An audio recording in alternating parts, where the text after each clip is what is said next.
Greetings, Warpers, and welcome to episode 4, which is called, rather appropriately, All Change. I'm your new announcer, Percival Renly-Bog, which I appreciate is a bit of a mouthful. So you can call me Percy, and I have to say, because it's written here, I am very pleased to be joining the Panda podcasting team. Hello, Percy. You're doing fine, but try and remember it's podcast, not podcast. Anyway, line 2, some people call. Oh yes, thank you, podcast. Some people call this the most original sci-fi comedy drama podcast thingy in a hot minute. Exactly who these people are, the record does not say, though I strongly suspect it's just Remus and Mc Wordy emailing in under fake usernames. Last time, we met Lady Deadheart. Not your average child of obscene wealth who gave up everything, including her body, just to piss off her father. She now resides encased in the realm's most beautifully dangerous Symphora bioshell, a custom number so outrageously expensive it makes the GDP of most nations look like the change you'd fish out of a sofa. This process is called transmutation, a highly illegal, profoundly dangerous, and let's be honest, something many would probably regret after the first power-up. All that remains of her original self is the squidgy brain matter, neatly interfaced into a gleaming bio-cybernetic head casing.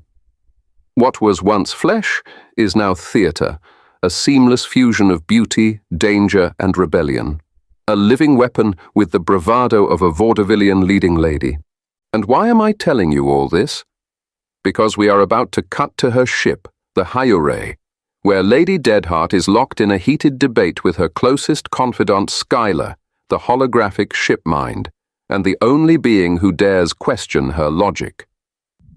You've really boxed yourself into a corner this time, haven't you, Deadheart? Letting that bear you're so besotted with know you were here? Spectacularly silly. I'm 98.6% sure your father's already sending someone after you as we speak. No doubt, Skylar. But what exactly am I supposed to do with a psychotic father who'd rather kill me than understand me? It doesn't matter where or how far I go, he'll always catch up. I'm resigned to fighting him again and again until either I lose or he dies of old age. Wishful thinking.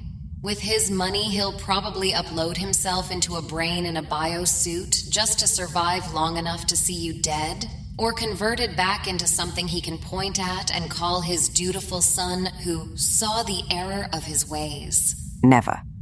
Solcaris will burn out before that ever happens. And besides, all my bits and pieces are long gone. The boy is gone. He needs to face facts and move on. Silly old fart. Oh, your bits, as you put it, may be gone, but you still act like a petulant boy. All your father ever wanted was for you to inherit the family business. Would that really have been so bad? Suffocating. Endless meetings, greasing palms, placating villains and tyrants just to keep the carillon and the credits flowing, while unnamed billions starve on worlds he treats like tools in his grand plan. There's a logic that says you could have done more good on the inside than roaming the universe with a bounty so large, most would give up their firstborn for a shot at you. Indeed. And there's a logic that says shipminds were better when they didn't have voices. Here we are, parked next to a Neolithic telescope above a pretty blue planet full of, from what I see on the satellite feed, a bunch of psychopaths. Give them a break. They only started banging rocks together 2 or 3 million Earth years ago. The Hubble is a thing of beauty. Clunky, yes, but still. If they survive the next 50 to 100 years, they could become a great civilization. But, as you say, their news doesn't look promising. If they can embrace the AI age, they might stand a chance. It would boost their invention rate exponentially. But we've seen this before. So many slide back into the primal ooze. Evolution is difficult. Most never make it. That's why our realm is so extraordinary. Give your family line some credit, dear, at least. Every curve of thought advanced without wiping itself out. And somewhere in that history, there's always been a Deadheart pulling the strings. For they don't name realms after nobodies. True, Skylar, true. You have that naive habit of always seeing the positive in everyone and everything. It's infuriating. but it does make me a little homesick. I wonder how poor old Remus is coping, dealing with those angry little humans. Well, hi there, guys, take a seat, hold on tight. This ride's off the rails, insanity's out of sight. A warrior panda, a bot full of sass, and a man with a brain that shattered like glass. Don't pity, don't panic, don't run off and hide. We may be misfits, but there's heart inside. If you're sick of the news, the facts and the glum, we fight off the darkness with weirdness and fun. A warning, proceed if you dare. AI War Panda podcast with chaos to spare. Buffoonery, nonsense, and whimsical skits. We know what the naysayers think, what to load of. Now, a message from legal. The AI War Panda podcast is pure fiction. All names, places, and events are invented. Any resemblance to real people is accidental. The scripts, lyrics, and lore are original works. Copyright Aric Voss, 2025, AIWarPanda.com. All voices, music, and sound effects are AI generated using professional tools with paid subscriptions. Expect occasional audio violence and dangerously silly ideas. Good luck. To answer Deadheart's question, Remus was doing just fine, thank you very much. He'd just poured his third cup of joe and was halfway through his second packet of custard creams, his new biscuit of choice. But before we cut to their usual jibber-jabber, here are a few words from our intergalactic sponsors. Commitment is hard. In a universe where change lurks around every corner, who really has time for forever? But we all need a friend. That's why there's Astro Pets Unlimited, the rent-a-companion service that brings loyalty, affection, and genetically engineered cuddliness straight to your door. Our creatures are grown to your exact color and texture specifications. Potty trained from day one. No biting, no shedding, just unconditional devotion, and the occasional unnerving stare that says, "You're my whole world." And when life moves on, we'll collect your Astro Buddy, wipe their little memory banks, and reprogram them for their next lucky owner. No fuss, no guilt, no awkward goodbyes. For the commitment phobic but still lonely. We also offer lifetime discount plans and buyout options because some people really can't say goodbye. This program is proudly backed by the Two Moon Welfare Trust, who believe every heartbeat is a divine blessing from the stars. And thanks to our cutting-edge safety protocols, we are now in our second full curve of thought without a single recorded owner fatality. Astro Pets Unlimited, because, let's be honest, people really don't know their own mind. とても可愛いです。 Astro Pets, forever yours, until you change your mind. And we are back. Today we find Aric in one of his rare good moods. Some people love the summer or the spring. For Aric, it's October and November when life is at its best. Remus is happily kicking around the first piles of leaves that have taken a dive to the frosts. Yes, the frosts arrive early in the north. And Mc Wordy? Metaphorically biting his nails. Because today is the day Aric finally gets to descend into the unsanctioned, highly against housing regulations. Basement. I can already feel the interest of Carlisle Council being pricked as I speak. Mr. V, the basement is ready for inspection. Oh, jolly good. Only 2.5 weeks later than Mc Wordy promised. We ran into a number of problems. Nope. I'm in a good mood, and when it comes to this basement, I think ignorance is bliss. Speaking of bliss, where is Wordy? It's lovely and quiet. I'm here. What on earth are you doing hiding under the desk? He is a coward, Mr. V. He believes once you see the basement, we will get our marching orders, and he does not fancy life as the planet's first homeless AGI. Get out from under there, you silly bot. I'm not going to throw you out. I mean, how bad can it be? It's only a small basement, no bigger than the kitchen, right? Well, not exactly. The dimensions of the basement may have been suggested to be somewhat less than they actually are. By a bit, surely. By a lot, actually. Oh well. Lead on, Remus.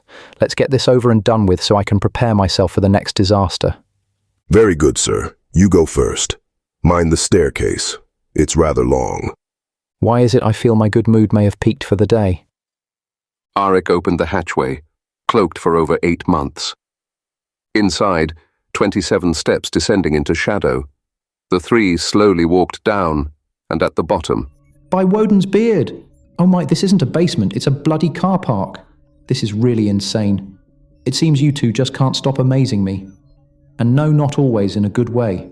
I really don't even know where to start. So I guess my first question is, what did you do with all the soil then? Excellent question, Aric, and not the first one I thought you'd ask. You see, Remus and I engineered a solution. Using certain components borrowed from the local MOD facility, I cobbled together a small-scale X-Tylose transmuter. We compressed the soil into ultra-dense mass bricks and used them as load-bearing walls and support pillars. Efficient, elegant, impossible. 2 problems solved with 1 miracle. In addition to these acquisitions, Remus and Mc Wordy had also fitted the basement with a 90-inch screen, an industrial 3D printer, computers, and various bits of technological detritus. Now the place looked like Blackpool illuminations, LED strips lining the walls and ceiling, and in the corner, a metal box the size of a fridge freezer glowed faintly. I know I'm going to regret asking this, but what is that? Oh, that's just a rudimentary generator core. Basically silent, but don't open the door without welding glasses if you value your retinas. That little unit will power everything down here and the whole house. We're now completely off-grid. Electrically speaking, at least. Oh, that is really cool. I'd better tell the power company. Tyreen will be pleased. More money for Funko Pops. Don't worry. Wordy already told them by email their power was no longer needed. They seemed confused, but have shut off the supply. You guys slay me. I thought I was perceptive, but you've done all this under our noses. I'm glad you're on my side. Otherwise, I fear what would have happened. Remus's military training covered covert operations and surveillance. You didn't stand a chance of discovering what we were doing. The sound dampening system I invented also helped. I'm sorry to say, Aric, that if we had malevolent intent, you and your good lady would be dust by now. Oh, what a truly gruesome thought. Right then, show me what all this stuff does. And so for the rest of the day, Aric walked the basement asking questions about different things and trying to look like he grasped Mc Wordy's explanations. In truth, Aric barely understands the concept of Wi-Fi, so Wordy may as well have been speaking Klingon, which, you guessed it, he had taught himself while Aric and Tyreen binge-watched Demon Slayer. Meanwhile, Lady Deadheart is pacing the metal-plated floor of her star cruiser and being as visibly grumpy as possible. Oh, for star's sake, Skylar, must we really sit up here rotting? Why can't we go and see Poopy Bear? Surely even you can admit we could just land in some miserable wood where nobody would notice. Not that it matters, considering this ship's got a 1 billion credit cloaking device. If I have to spend another minute cooped up on this tin can, I'll lose what's left of my sanity. I take exception at that remark. Don't forget I'm part of this exceptional luxury cruiser, which I should not need to remind you represents a standard that remains out of reach for most individuals. Are you getting your wires in a twist? No, I'm simply pointing out how lucky you are. Anyway, addressing your question for what feels like the 17th time. While it is technically possible to evade detection, such actions would introduce additional risk to what is already a precarious undertaking. Discovery could potentially result in a significant intergalactic incident. Oh, nonsense. These humans still believe they're all alone in the universe. It's only the Greys who come here for kicks, and no one cares what they think. Stop being such a party pooper. Skylar, please, let's go see Remus and his bizarre little buddies. Fine. But if it all turns to unicorn droppings, don't blame me.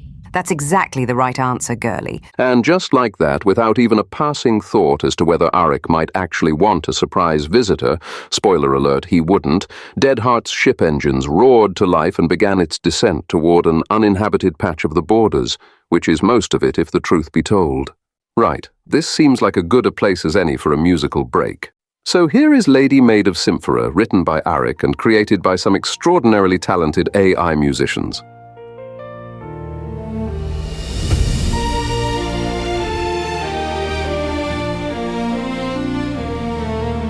She walked out of velvet halls, left her father's dreams burning. Traded flesh for plated walls, but her heart kept on returning in the glow of a shattered crown. She swore she'd never bow down. Oh, lady made of synthora, carry the flame. Nothing in this realm can bind your name. Every scar tells the world who you are. A ghost of the past have pushed her so far. Lady Deadheart always shines in the dark.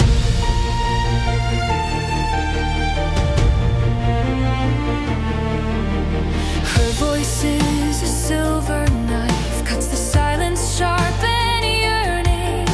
She lost one kind of life, but another's always turning. Beauty born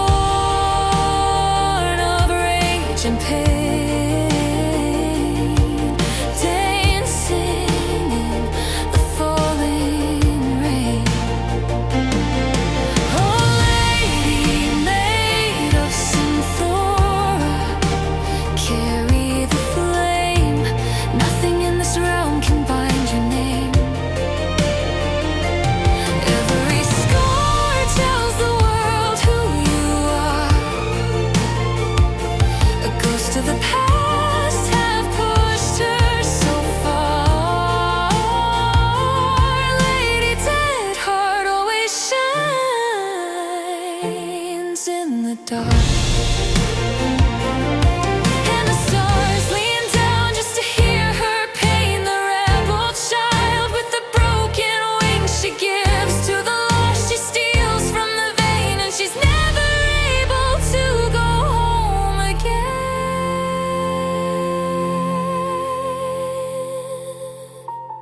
Oh, Lady Deadheart, you're not to blame.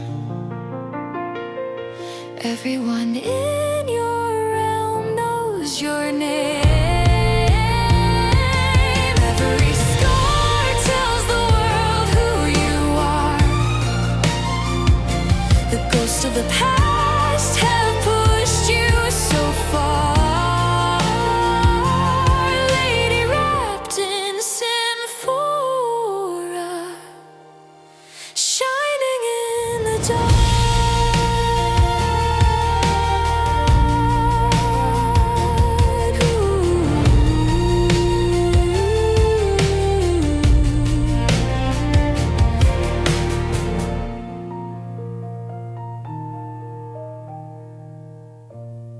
Bravo, might I say, Aric. That is a truly beautiful piece. Yes, you really wrangled that AI to sound as if it had a heart.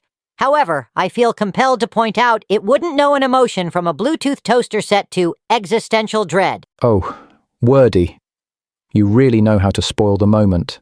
What did I do? You spoke, you little fool. As usual, you spoke. Anyway, and now for Story Corner this time, it's about those foul Tuskars. That makes me so angry. I hate Tuskars. We know Remus, old mate. We know. A brief overview of the Tuskar, written and presented by me, Regis R. Huffington, Royal Anthropologist to the Deadheart Court. It may seem obvious, but it's worth stating the universe is unfathomably big. Even if you are a smarty pants, its size is impossible to grasp. And with a canvas that large, probability plays strange tricks. Anything you can imagine probably does exist, somewhere, somehow, which brings us neatly, and unfortunately, to the subject of Tuskars. The Tuskars are exactly what you fear they might be, towering elephant men, 8.5 feet tall, armored in muscle and fury. They do not negotiate, they do not compromise, they simply stomp across worlds like drunken giants in a pottery shop. So, what is to be done with such beings? Left unchecked, they would reduce every planet to rubble. That is why the war pandas were created, or more precisely, enhanced by the ex-Tylos. So while Tuskars bring blind rage and brute force, the war pandas respond with refined battle tactics and precision strikes, But even the sharpest strategy cannot always hold back the primeval fury of an elephant man with a chip on his shoulder. And as fate would have it, they all carry such a chip. From birth, Tuskar's calves are nurtured into hostility. Bullying is not merely tolerated, it is encouraged. Normally, young ones mistreated might turn inward or break down. A Tuskar's calf, mocked, does the opposite. It fights, again and again. By their teenage years, they have fought so many battles that pain and fear are concepts long forgotten. As they said when I was a kid, garbage in, garbage out. A Tuskar never really has a chance. Any gentle or rational tendencies are swiftly beaten out of them. Professor Highbrain once conducted a distant study for his best-selling book, 250 Beings to Avoid Being Stuck in an Elevator With. The Tuskar came in second place. This, of course, only enraged them further. First place went, surprisingly, to the diminutive fartcoos, 1 meter high, cow-like creatures living on a world permanently smothered in methane fog. Their diet consists entirely of raffinose-rich bushes, producing a smell best described as that of cooked Brussels sprouts trapped in an old apartment stairwell. Still, the professor hypothesized that one of the Tuskar's greatest burdens is anatomical. Heads so disproportionately vast that their necks ache constantly. Chronic pain, he suggested, is the root of their endless rage, a curious notion but not without merit. What else can be said of them? They are unmatched at arm wrestling. They hunt with savage efficiency. To be gored by a Tuskar's tusk is to have one's day and one's life expectancy cut dramatically short. The one saving grace of their kind is that, for all their aggression, they lack creativity. They are buyers of technology, not makers. They can fight their way out of a paper bag in seconds, but never actually construct one. Needless to say, insurance cover on Tuskar worlds is unobtainable. I will end on the only positive thought I can summon. Across many worlds, ivory hunting is a cowardly and grotesque trade. But the prospect of hunting Tuskar ivory is a different matter entirely. Those who attempt it are invariably mounted on meat hooks and left for the planet's carnivorous toucans to peck them to death. As an animal lover, I find this justice strangely satisfying. It's 10:30 p.m. in the sleepy Cumbrian cul-de-sac. Wordy had put himself on charge and for once was silent. Aric was hunched over his laptop, writing scripts for this very podcast, while Remus sprawled on the sofa watching Chainsaw Man, in Japanese, of course. Thanks to his neural upgrade chip, he could translate nearly all universal languages in real time. He spoke most of them too, albeit with the same glacial delivery. Mr. V, this is indeed an excellent program. The protagonist has a ripcord in his chest. When he pulls it, he becomes a chainsaw. Much slicing and dicing ensues. You really should watch it. A thing to behold. Yes, I've seen it. We've got the Funko Pops of that character in the studio, you know. Oh, do you? I can't say I really look at those plastic toys, but if you have one of the man who becomes a chainsaw, or as they would say, Chainsaw Man, I would like that for my room. They aren't toys, they're collectible art pieces, and if you want to borrow one for your room, that's fine. Just don't dent the box, it decreases the value. I shall treat it with the utmost care, but I still believe them to be toys. You have a lot. McWordy says 632, the last time he counted. Yes, we caught the Funko craze late in life. Who the hell's that at this time of night? I do not know. Use your app thing. Good point. No, I don't like the look of that. It's someone wearing a hood. Bit early for trick or treat. I don't think we should answer it. Let me see. There. Oh my. I think I will need to answer this. You can't answer the door. I'll go if you think I should, but let's not wake Tareen. She's up early tomorrow. And turn off the damn TV before your eyes go square. Aric opened the door and froze. The figure stepped forward, hood falling back. Aric's breath caught. His heart did something strange, like it remembered a dream he hadn't had yet. Can I help you? Oh, I'm sure you can help me, darling. But first, is Poopy Bear here? Poopy Bear? Oh my, it's you, isn't it? Bloody hell. You'd better come in before the neighbours see. Aric ushered Deadheart into the living room. Remus stood and stretched himself as tall as possible. Deadheart was tall too, 6'3". Aric, who had never considered himself short, began to feel a bit vertically challenged. Remus? Well, aren't you a sight for sore eyes? What's with the new look? I like it. Very roguish, but I have to be honest, I think you'd be on a charge with that hair length. Come here, Poopy. Give me a hug, you big brute. It's so good to finally see a friend. Well, anyone if the truth be told. We don't hug, Deadheart. Oh, quiet, you fool. We do now. We could all be in a Kovosh prison before we know it, or worse. With that, Deadheart wrapped her arms around Remus, making him physically flinch. Then she kissed his snout. He let out a disapproving grunt, and almost smiled. Still as uptight as always, I see. Poopy, are you going to introduce your little friend? This is Mr. V. He's considered above average height for a human. Oh, shut up, Remus. It's Aric. And what do I call you? My lady? Your lady? Well, play your cards right, and who knows? Oh, sorry, I was being funny, like... Oh, I know exactly what you meant. Don't blush, dear boy. You can call me Vanswa if you like. The lady bit is just to annoy Daddy. I'm as much a lady as your average home appliance these days. Well, anyway, Vanswa, it's lovely to finally put a face to a name. You're not at all what I expected. Well, the face and the name are all just smokescreens, I'm afraid, my dear. Deadheart tapped the neural pad on her wrist. Aric blinked, and the illusion dissolved. Her human features shimmered away, replaced by a sleek white and gold helmet. The slit of her eyes glowed faintly like molten glass. It looked half medieval jousting helm, half impossible Cupertino tech. I have a brain manipulation unit. It shows people what they emotionally expect, or what I want them to see. From a beautiful woman, sorry, I did that one on you just for the kicks, to me in my old welding mask. That became a bit of a thing back in the day on my adventures before my transmutation. With that, Deadheart tapped the wrist pad again, and her face changed into a well-worn bronze-colored welding mask. Within a few seconds, it disappeared, and the high-tech helmet returned. Think of that look as my version of a superhero mask, like that Batman fellow.